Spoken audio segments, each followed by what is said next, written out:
Hello everyone, स्वागत है आपका एजुकेशनल मॉन्क यूट्यूब चैनल में। आज का हमारा Uttarakhand UK triple S C PYQ series में लेक्चर नंबर 15 है। इसमें हम इस पीवाईक्यू सीरीज में हम नेशनल टॉपिक्स को डिस्कस करते हैं जो एग्जाम्स में हमारे पूछे गए, जो UK triple S C exam में जो भी नेशनल करंट अफेयर्स प्लस जितने भी टॉपिक्स पूछे गए स्टैटिक जी के, उसको हम डिस्कस करते हैं। ये आपके आगामी एग्जाम वीडियो वीपीडीओ पुलिस पटवारी और अपने सहायक के लिए बहुत ज़्यादा इंपॉर्टेंट होने वाला है। साथ ही साथ आप इसे यूके पीएससी के लिए भी रेफरेंस में ले सकते हैं। और मैंने उत्तराखंड की भी लेक्चर सीरीज इसी चैनल पर अपलोड कर रखी है, जिसे ये भी आप वॉच कर सकते हैं, जिसमें हम उत्तराखंड स्पेसिफिक तथ्यों को देखते हैं। इसमें हम राष्ट्रीय तथ्यों को देखते हैं, राष्ट्रीय जीके को कवर करते हैं। तो देखते हैं आज का पहला क्वेश्चन क्या है। निम्नलिखित में से कौन सा जैव विविधता समृद्ध क्षेत्र है? इसी का आप इंग्लिश में देख सकते हैं, which of the following areas is biodiversity rich areas, यानी कि जहाँ जैव विविधता बहुत ज्यादा है। बेसिकली जैव विविधता का अगर नॉर्मल सेंस में देखें अर्थ के रिस्पेक्ट में, तो जहाँ आपकी सूर्य की किरणें ज्यादा पड़ती है ना, उस रीजन में बहुत ज्यादा जैव विविधता होती है। क्योंकि सूर्य से ही क्या है, प्लांट्स जो है हमारा खाना बनाते हैं, बेसिक हमने पढ़ रखा है। तो ये इसको इस तरीके से आप अप्रोच कर सकते हो। तो सूर्य की किरणें सबसे ज्यादा कहाँ पड़ती हैं? ये पड़ती हैं आपके ट्रॉपिकल रीजन, यानी कि उष्ण कटिबंधीय क्षेत्रों में या ट्रॉपिकल क्षेत्रों में। अभी होता क्या है, इसको समझते हैं, कौन कौन से क्षेत्र होते हैं इनको समझते हैं। तो इसके लिए मैंने यहाँ पे इस तरीके से अर्थ का रिप्रेजेंटेशन लगा रखा है। तो आपको बेसिक चीजें कुछ तो पता ही है, जैसे ये क्या होती है हमारी 0 डिग्री। अर्थ को क्या कर रहा है, कुछ ऐसे क्या है, तिरछी लाइनें हैं जिन्हें क्या बोलते हैं, अक्षांश रेखाएं बोलते हैं। और ऐसे खड़ी लाइनें होती है, इनको क्या बोलते हैं, देशांतर रेखाएं बोलते हैं। तो अक्षांश रेखाएं जो बीच में होती है 0 डिग्री, उसको क्या बोलते हैं, भूमध्य रेखा या इक्वेटर बोलते हैं। इससे 30 डिग्री ऊपर, 30 डिग्री नीचे, या 23 डिग्री, 23.5 डिग्री बोल सकते हो, 23.5 डिग्री या 23 डिग्री, तो यहाँ तक ऐसे ऊपर नीचे जाएं तो यहाँ क्या होती है, इस रीजन में सूर्य की किरणें सर्वाधिक पड़ती हैं। तो इस रीजन में सबसे ज्यादा क्या होती है, आपकी जैव विविधता भी पाई जाती है। तो ये जो है 0 से लेके 23 डिग्री, 23.5 डिग्री बात करेंगे तो ऊपर क्या जाएगी आपकी कर्क रेखा, ट्रॉपिक ऑफ कैंसर 23.5 डिग्री में। और नीचे 23.5 डिग्री जाएंगे तो वहां क्या जाएगी, ट्रॉपिक ऑफ कैप्रिकॉन, यानी कि मकर रेखा। तो इस रीजन में जो है आपकी क्या होती है, सबसे ज्यादा जैव विविधता पाई जाती है। इसी को क्या बोलते हैं, ट्रॉपिक्स बोलते हैं, यानी कि उष्ण कटिबंधीय क्षेत्र, या इसी को टॉरिड जोन भी बोला जाता है। एग्जाम में कभी कभी ऐसे लिख देगा, टॉरिड लिख देगा, तो आपको पता होना चाहिए टॉरिड जोन होती है। तो यहाँ पे ये रिप्रेजेंटेशन के लिए नीचे यहाँ सनलाइट के रिस्पेक्ट में दिखा रखा है। देखो ये वाला जो है रेड वाला जो एरिया है, यहाँ क्या होती है, सबसे ज्यादा सूर्य की किरणें पड़ती हैं। ये कहाँ है आपकी, ये कर्क रेखा से मकर रेखा के बीच में। इसको क्या बोलते हैं, ट्रॉपिकल जोन या उष्ण कटिबंधीय क्षेत्र। फिर इससे ऊपर जाते हैं तो इसको बोलते हैं टेम्परेट जोन। टेम्परेट जोन ये आपको पता होना चाहिए, या इसी को सब ट्रॉपिकल भी बोलते हैं, टेम्परेट जोन या सब ट्रॉपिकल। और उससे ऊपर जाएंगे तो पोलर जोन, जहाँ ध्रुवों के आसपास क्या होती है, पोलर जोन, यानी कि ध्रुवीय क्षेत्र हो जाते हैं। अच्छा, इसी को देखो यहाँ पे हमारे क्या क्या दे रखे थे, शीतोष्ण कटिबंधीय क्षेत्र, उष्ण कटिबंधीय क्षेत्र। तो जो टेम्परेट होता है ना, उसी को शीतोष्ण कटिबंधीय क्षेत्र बोला जाता है। जो ये टेम्परेट जोन है, इसी को क्या बोला जाता है, शीतोष्ण कटिबंधीय क्षेत्र, अगर हिंदी में बात करें। और ये वाला क्या हो गया, उष्ण कटिबंधीय क्षेत्र। ये चीजें आपको पता होनी चाहिए। अच्छा, इसी में क्या हो गया, 23.5 डिग्री ऊपर नीचे की बात कर ली। ऐसे ही 66.5 डिग्री पे जाएंगे तो क्या आता है, आर्कटिक सर्कल। ऊपर जाएंगे तो आर्कटिक सर्कल, नीचे जाएंगे तो अंटार्कटिक सर्कल। और सबसे नीचे और ऊपर आपका यहाँ पे क्या होता है, 90 डिग्री ऊपर और 90 डिग्री नीचे पे क्या होता है, ऊपर जाएंगे तो नॉर्थ पोल, यानी कि उत्तरी ध्रुव, और दक्षिण में जाएंगे तो दक्षिणी ध्रुव हो जाएगा। ठीक है, ये सब तो बेसिक चीजें आपको आनी चाहिए। अच्छा, इसमें एक चीज और होती है, एक 60 डिग्री पे जो लाइन होती है, इसको भी, इसका भी नाम आपको पता होना चाहिए। इसको बोला जाता है हॉर्स लैटिट्यूड। हॉर्स लैटिट्यूड यानी कि इसको, यानी कि हॉर्स लैटिट्यूड, बस ऐसे याद रखो, हॉर्स यानी कि घोड़ों से संबंधित होता है। बेसिकली क्या होता है, पुराने जमाने में यहाँ जब व्यापार के लिए जाते थे तो इस वाले रीजन पे बहुत ज्यादा हवाएं चलती हैं। तो जो घोड़े बेचने जाते थे लोग, तो अगर घोड़े काफी ज्यादा जाते थे, काफी सिर्फ उस पर ट्रेवल नहीं कर पाता था, तो उस टाइम पे क्या करते थे, घोड़ों को यहाँ से नीचे फेंक देते थे समुद्र में। ठीक है, तो इस तरीके से इसका नाम हॉर्स लैटिट्यूड पड़ा है, ये भी आपको पता होना चाहिए। हॉर्स लैटिट्यूड बस पता होना चाहिए, 60 डिग्री में क्या बोलता है, हॉर्स लैटिट्यूड होता है, यानी कि क्या बोल सकते हैं इसको, घोड़ों वाला अक्षांश। ठीक है, जैसे भी आप समझना चाहें। अच्छा, इसमें एक चीज और है, जो देशांतर रेखाएं हैं, ये नॉर्थ पोल में क्या होती हैं, चिपकी हुई होती हैं। और सबसे ज्यादा देशांतर रेखाओं के बीच में जो सबसे ज्यादा दूरी होती है वो होती है भूमध्य रेखा में। कितनी होती है, ये भी आपको पता होना चाहिए, 111.4 किलोमीटर। ठीक है, अगला क्वेश्चन देखते हैं। निम्नलिखित में से किस संविधान संशोधन द्वारा शिक्षा का अधिकार 2009, एक फैक्ट तो ये बन गया, राइट टू एजुकेशन 2009 मौलिक अधिकार से जोड़ा गया है। कौन से संविधान संशोधन द्वारा शिक्षा के अधिकार को मौलिक अधिकार के रूप में जोड़ा गया है? अच्छा, कौन से मौलिक अधिकार में जोड़ा गया शिक्षा का अधिकार? 21A, यानी कि अनुच्छेद 21 के ए में क्या है, शिक्षा का अधिकार मौलिक अधिकार के रूप में जोड़ा गया है। ठीक है, ये आपको पता होना चाहिए। अच्छा, ये कौन सा संविधान संशोधन है? ये है आपका, देखो ऑप्शंस में जब भी आ जाए ना उपयुक्त में से कोई नहीं, तो थोड़ा सा अलर्ट हो जाना, आपको ध्यान से कॉन्शियसली देखना है। 81, 83, 86, 66 नहीं, 66 नहीं है, 86वां है। ठीक है, कभी कभी गलती से ये मत कर देना। तो कौन सा है? 86, यानी कि 86वां संविधान संशोधन एक्ट, कॉन्स्टिट्यूशनल अमेंडमेंट एक्ट, ये कब आया था आपका? 2002। ठीक है, इसी के तहत फिर 2009 में राइट टू एजुकेशन जोड़ा गया था। ठीक है, ये भी चीजें आपको पता होनी चाहिए। और जो है ये शिक्षा का अधिकार, ये आपका किस में जोड़ा गया? डीपीएसपी में भी है। जैसे मौलिक अधिकार में तो 21A में जोड़ दिया अनुच्छेद 21 में, ऐसे डीपीएसपी में अनुच्छेद आपके 45 में क्या बोला गया है? 6 से 14 साल 6 से 14 साल के बच्चों के लिए शिक्षा का प्रावधान कराना। और 6 से 14 साल के बच्चों को तो क्या है? निःशुल्क शिक्षा, अनिवार्य और निःशुल्क शिक्षा का प्रावधान है। ये किस में? 21A में अनिवार्य और निःशुल्क शिक्षा। और 45 में क्या बोला गया है कि माता पिता को अपने बच्चों को एजुकेशन पे फोकस करना पड़ेगा, इस तरीके से है। ठीक है, ये भी आपको पता होना चाहिए। और आपका जो क्या है मौलिक कर्तव्य है, मौलिक कर्तव्य किसमें है? अनुच्छेद 51A के अंतर्गत जो मौलिक कर्तव्य है, उसमें जो आपका लास्ट मौलिक कर्तव्य है, इसमें भी क्या जोड़ा गया है? बच्चों के शिक्षा के अधिकार को जोड़ा गया है, यानी कि मौलिक कर्तव्य को जोड़ा गया, माता पिता की क्या होगी? रिस्पॉन्सिबिलिटी होगी, इस तरीके से। तो ये सब चीजें आपको पता होनी चाहिए, बेसिक चीजें। अच्छा, ये तो हमने देखा 86वां संविधान संशोधन एक्ट। जो अभी के रिसेंट के संविधान संशोधन एक्ट है, उनके बारे में भी आपको पता होना चाहिए। सबसे पहले देखते हैं 101वां। 101वां क्या था? जीएसटी के लिए था। कब आया था? 2017 में आया था।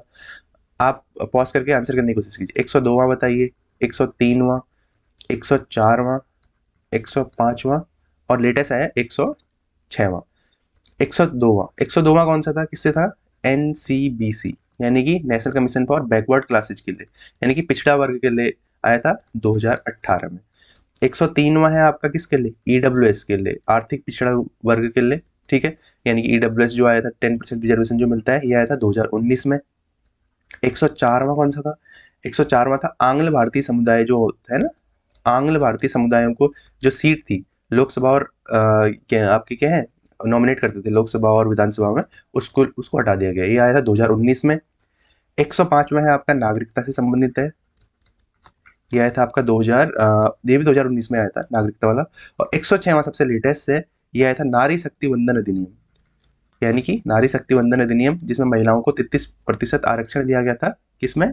लोकसभा, विधानसभा और दिल्ली असेंबली में। यह आया था 2023 में। लेटेस्ट वाला यही है। अगला क्वेश्चन देखते हैं। इस तरीके से हमने ये देखा, विश्व व्यापार संगठन कब अस्तित्व में आया था? विश्व व्यापार संगठन यानी कि WTO। WTO जो है आपका कब अस्तित्व में आया था? यह आया था आपका 1995 में। इससे पहले WTO किस नाम से चलता था? GATT। ये ये आपको पता होना चाहिए, GATT का फुल फॉर्म पूछा गया है। General agreement on trade and tariff. General agreement on trade and tariff, ये बेसिकली 23 देशों ने साइन करा था। ये आया था आपका 1948 में, 23 देशों ने साइन करा था और GATT बनाया था विश्व में व्यापार को रेगुलेट करने के लिए। फिर बाद में ये फेल हो गया। फिर WTO आया। कब आया? 1995 में WTO आया। और WTO कैसे आया? एक मार्क्रेस समझौता हुआ। मार्क्रेस एक जगह है आपकी, इंपोर्टेंट फैक्ट है, मार्क्रेस एक जगह है आपकी मोरक्को में, वहां एक एग्रीमेंट हुआ मार्क्रेस समझौता। ये 1994 में हुआ मार्क्रेस समझौता। उसी के तहत आपका WTO बना, यानी कि विश्व व्यापार संगठन बना 1995 में। और WTO का हेडक्वार्टर कहाँ है आपका? जेनेवा में। ये भी आपको पता होना चाहिए, जेनेवा स्विट्जरलैंड में WTO का क्या है? हेडक्वार्टर है। अगला क्वेश्चन देखते हैं। बंगाल में पाल वंश का संस्थापक कौन था? पाल वंश जो है आपका बंगाल से संबंधित है।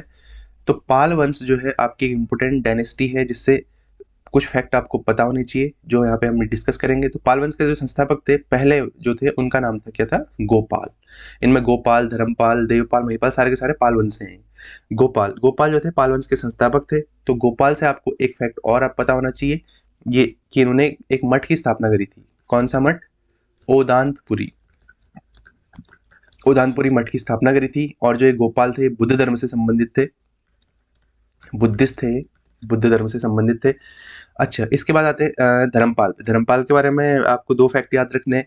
एक तो इन्होंने क्या करा था, विक्रमशिला विक्रमशिला विश्वविद्यालय की स्थापना करी थी। दूसरी चीज, इन्होंने नालंदा के लिए जमीन दी थी। नालंदा जो विश्वविद्यालय है उसको 200 गांव इन्होंने दान में दिए थे, यानी कि उसको उसके रख रखाव के लिए। ये भी आपको इंपॉर्टेंट फैक्ट पता होना चाहिए। इसमें देवपाल के बारे में भी देख लेते हैं। देवपाल से आपको एक फैक्ट याद रखना है कि शैलेंद्र शासकों ने गोपाल से क्या करी थी, सॉरी देवपाल से क्या करी थी, देवपाल से नालंदा में बौद्ध मठ बनाने की परमिशन मांगी थी। नालंदा में बौद्ध मठ बनाने की परमिशन मांगी थी। अब शैलेंद्र शासक कौन थे ये भी आपको पता होना चाहिए। जो आज का इंडोनेशिया है ना, वहाँ द्वीप समूह पड़ते हैं आपके, जावा और सुमात्रा। वहाँ जो शासक करते थे उनको बोला जाता था शैलेंद्र शासक।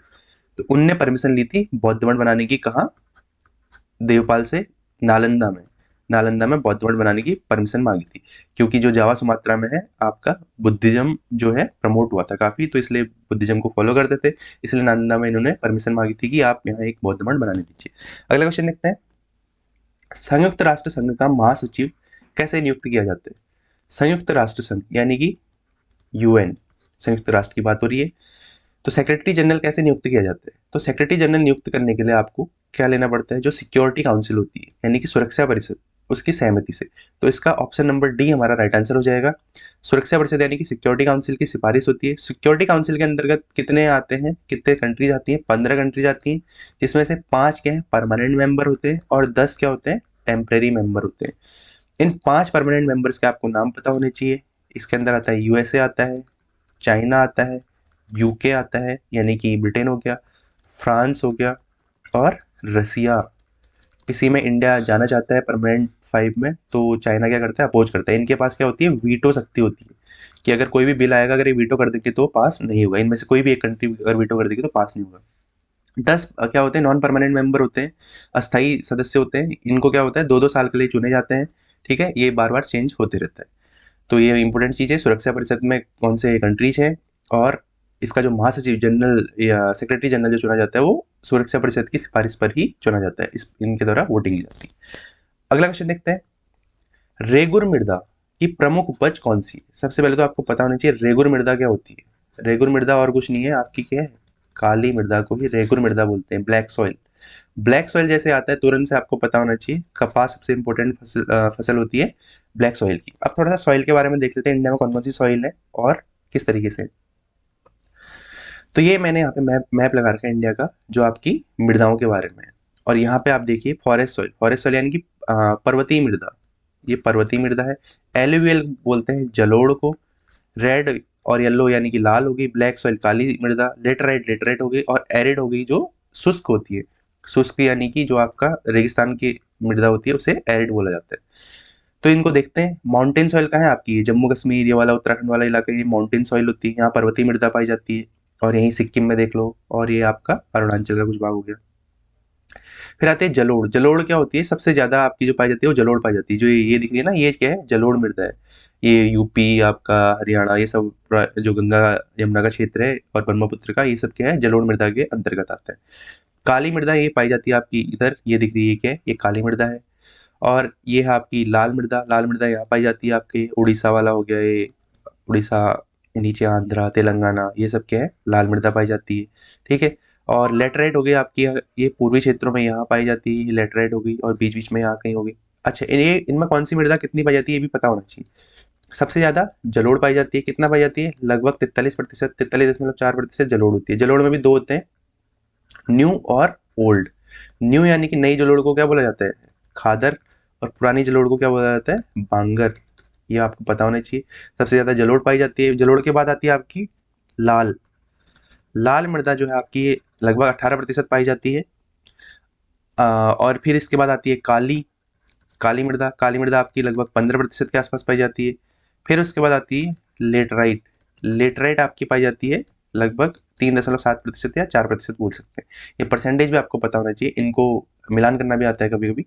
ठीक है, तो इसको याद करने के लिए ऐसे कर सकते हैं, ज ल क ल ऐसे करके। ठीक है, जलोढ़, लाल, काली, लेटराइट। ठीक है, इस तरीके से आप याद कर सकते हैं सीक्वेंस। सबसे ज्यादा जलोढ़, फिर लाल, फिर काली, फिर लेटराइट। अच्छा, जलोढ़ में कौन कौन से होते हैं? जलोढ़ में धान गेहूं होते हैं आपके। लाल मृदा में आपकी दालें, मूंगफली, ये सब फसलें होती हैं। काली मृदा में आपका कपास हो गया, तंबाकू हो गया। कपास, तंबाकू प्रमुख फसलें होती हैं।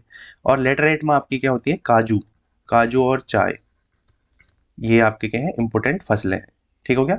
इनके फसलों के बारे में आपको पता होना चाहिए। अगला क्वेश्चन देखते हैं, भारत में राष्ट्रीय उपभोक्ता दिवस कब मनाया जाता है? राष्ट्रीय उपभोक्ता दिवस आपका दिसंबर में मनाया जाता है। नेशनल कंज्यूमर डे ये आपका मनाया जाता है कब? 24 दिसंबर को राष्ट्रीय उपभोक्ता दिवस मनाया जाता है। इसी तरीके से 22 दिसंबर को कौन सा डे मनाया जाता है? ये भी इंपॉर्टेंट है, ये होता है मैथ्स डे, यानी कि मैथमेटिक्स डे। इस दिन रामानुजम जी का बर्थडे होता है, तो 22 दिसंबर को मनाया जाता है आपका मैथमेटिक्स डे। अच्छा, इसी तरीके से कुछ और डेज बताइए आप, कमेंट सेक्शन में आंसर करने की कोशिश कीजिए। नेवी डे कब होता है? नेवी डे, एयरफोर्स डे और आर्मी डे, ये इंपॉर्टेंट डे बार बार पूछे जाते हैं एग्जाम में। तो नेवी डे आपका होता है दिसंबर में, 4 दिसंबर को नेवी डे होता है। एयरफोर्स डे होता है 8 अक्टूबर को। और आर्मी डे होता है आपका जनवरी में, 15 जनवरी को होता है आर्मी डे, ये भी आपको पता होनी चाहिए। अच्छा, इसी तरीके से दिसंबर में एक इंपॉर्टेंट डे होता है 10 दिसंबर को। 10 दिसंबर को होता है मानवाधिकार दिवस, यानी कि ह्यूमन राइट डे होता है 10 दिसंबर को। अगला क्वेश्चन देखते हैं, भारतीय निर्वाचन आयोग के पास निम्न में से कौन सी शक्तियां हैं? तो भारतीय निर्वाचन आयोग, सबसे पहले तो जो क्या है आपका, इसके बारे में पता होना चाहिए। इसके बारे में अनुच्छेद कौन कौन से हैं संविधान में? अनुच्छेद 324 से लेके 329 तक निर्वाचन आयोग के बारे में।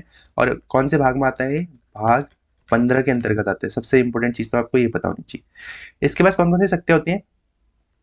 प्रशासनिक यानी कि एडमिनिस्ट्रेटिव, परामर्श यानी कि एडवाइजरी, अर्धन्यायिक मानी क्वासी जुडिशियल। ठीक है, अभी क्या क्या होती है? प्रशासनिक यानी कि प्रशासन देखता है, यानी कि इलेक्शन के टाइम पे सारा का सारा एडमिनिस्ट्रेशन कंट्रोल कौन करता है? भारतीय निर्वाचन आयोग करता है, यानी कि प्रशासनिक शक्तियां भी हैं। परामर्शी यानी कि किसी को अगर डिस्क्वालीफाई करना है, किसी सांसद को डिस्क्वालीफाई करना है, तो ये राष्ट्रपति को परामर्श देगा। अगर किसी विधायक को डिस्क्वालीफाई करना है, तो उसके लिए क्या करेगा? ये राज्यपाल को परामर्श देगा। तो ये भी परामर्शी शक्तियां भी हैं। अर्धन्यायिक क्या होता है? कभी कभी पॉलिटिकल पार्टी, यानी कि जो हमारे क्या होते हैं, चुनावी दल होते हैं, उनके बीच में कभी मतभेद हो जाते हैं, तो वहां पे उनके मतभेद सुलझाने के लिए भी ऐसे क्या करते हैं, कभी कभी न्याय भी दिलाते हैं। यानी कि किसी का सिंबल के बारे में कुछ हो गया, तो इस तरीके से ये क्या है? अर्धन्यायिक, यानी कंप्लीटली न्याय नहीं करता। अर्धन्यायिक मतलब कुछ कुछ कंडीशन में, पॉलिटिकल पार्टीज के कंडीशन में ही क्या करे, आपका न्याय भी प्रदान करता है। किसी पॉलिटिकल पार्टीज ने अगर बोला कि ये में से ही सिंबल मेरा है, और किसी दूसरे ने क्लेम करा कि ये मेरा है, तो उनके बीच में डिस्प्यूट का रिजोल्यूशन करेगा, उसमें न्याय करेगा। तो इसके पास क्या है? तीनों की तीनों शक्तियां कौन सी? प्रशासनिक, परामर्शी और अर्धन्यायिक। अच्छा, जो आपकी इलेक्शन कमीशन ऑफ इंडिया है, ये कितने मेंबर बॉडी है? ये अभी 3 मेंबर बॉडी है। एक क्या होते हैं? मुख्य चुनाव आयुक्त, और 2 चुनाव आयुक्त होते हैं। इसी में अनुच्छेद 324 में क्या है? चुनाव आयोग के बारे में है। और 326 में, ये इंपॉर्टेंट है, आपके आर्टिकल पता होना चाहिए। अनुच्छेद 324 में क्या है? चुनाव आयोग के बारे में, चुनाव आयोग होना चाहिए, इस तरीके से लिखा गया। 326 में है वयस्क मताधिकार के बारे में, universal suffrage, universal adult franchise के बारे में, वयस्क मताधिकार के बारे में इंपॉर्टेंट चीजें पता होनी चाहिए आपको। और अनुच्छेद 325 है। 325 में क्या है? 325 में भी पता होना चाहिए आपको कि धर्म, जाति, लिंग के आधार पर क्या होगा? चुनाव देने से किसी को रोका नहीं जा सकता है, यानी कि चुनने से, यानी कि इलेक्शन में वोट करने से किसी को रोका नहीं जा सकता है। ये भी आपको पता होना चाहिए, 324, 25 और 26। अगला क्वेश्चन देखते हैं, भारत में श्रमिकों के रोजगार का मुख्य क्षेत्र कौन सा है? श्रमिक, अधिकतर जो श्रमिक पाए जाते हैं वो आपके कहाँ पाए जाते हैं? कृषि में, फिशरीज, डेयरी, फॉरेस्ट्री, ये सब किसके अंतर्गत आता है? प्राथमिक क्षेत्र, यानी कि प्राइमरी क्षेत्र। ये टेबल आपको याद होनी चाहिए, इससे क्वेश्चन बहुत बार बने एग्जाम में। तो प्राथमिक क्षेत्र में ही सबसे ज्यादा श्रमिक पाए जाते हैं। ठीक है, तो इसके अंदर क्या क्या आता है? कृषि हो गया, मत्स्य पालन हो गया, डेयरी हो गया, फॉरेस्ट्री हो गया, वन के अंतर्गत जो काम करते हैं लोग, ये सब क्या आते हैं? प्राथमिक क्षेत्र। सेकेंडरी में क्या होता है? मैन्युफैक्चर, यानी कि प्राथमिक में क्या होता है? हमारा कच्चा माल होता है एक तरीके से। फिर इसको मैन्युफैक्चर करके, जैसे कपड़े बनाना है, गाड़ियाँ बनानी हैं, इस तरीके से जो ये काम आते हैं, ये सब किस में आते हैं, मैन्युफैक्चरिंग इंडस्ट्रीज जो आती है आपके द्वितीयक क्षेत्र में आते हैं। तृतीयक में आता है टर्सरी यानी कि सेवा क्षेत्र। सेवा क्षेत्र जैसे फॉर एग्जांपल मैं आपको जैसे पढ़ा रहा हूँ, ये भी सेवा क्षेत्र है, एक तरीके की सेवा है, ठीक है, तो ये सेवा क्षेत्र में आता है। इसी तरीके से बैंकिंग हो गई, और आपका रेलवे हो गया, रेलवे में जो काम करते हैं, ठीक है, इस का बेसिकली जो आपका वहाँ टेक्निकल चीजें देखते हैं, यानी कि सर्विस एक तरीके से वो देख सकते हैं। टीचिंग हो गई, ये सब क्या आते हैं सेवा क्षेत्र में, इसको क्या बोलते हैं, टर्सरी सेक्टर बोलते हैं, ठीक है, ये भी आपको पता होना चाहिए। अगला क्वेश्चन देखते हैं, बेलाडीला खान किस लिए प्रसिद्ध है? बेलाडीला खान काफी टाइम एग्जाम में पूछा गया है। Bailadila one of the famous site for iron ore, यानी कि लौह अयस्क के लिए, लौह अयस्क के लिए फेमस है कौन सी, बेलाडीला माइंस आपकी। अच्छा, माइन से आपका क्वेश्चन इस तरीके से बन रहा है कि कौन सी माइन कहाँ है, आप लोकेट करिए उत्तर से दक्षिणी क्रम में, ये पता होना चाहिए, इसके लिए मैंने लगा रखे हैं मैप में, समझते हैं थोड़ा सा क्विकली। यहाँ पे क्या है, ये आपकी लोहे की खदानों के बारे में चर्चा कर रहे हैं, तो खदानें देखते हैं। ये आपका क्या है, ये छोटा नागपुर वाला एरिया आता है, ये झारखंड वेस्ट बंगाल वाला, ये क्या है छोटा नागपुर वाला, यहाँ क्या है लोहे की खदानें पाई जाती हैं। तो सबसे पहले झारखंड से शुरुआत करते हैं। झारखंड में आपका सिंहभूम, सिंहभूम में क्या है, झारखंड में है। ऐसे ही आपका नीचे आ जाए, उड़ीसा में क्या है, केओनझार, केओनझार हो गया, मयूरभंज हो गया, ये उड़ीसा में है। फिर यहाँ पे छत्तीसगढ़ में आएंगे तो दुर्ग बस्तर हो गया, और यहीं आपकी बेलाडीला भी है। छत्तीसगढ़ में आएंगे तो दुर्ग बस्तर और बेलाडीला, दुर्ग बस्तर और बेलाडीला। फिर इसी तरीके से आंध्रा में आएंगे तो गुंटूर हो गई, ओंगोल हो गई, नेल्लोर हो गई, ये आंध्रा में पड़ती है।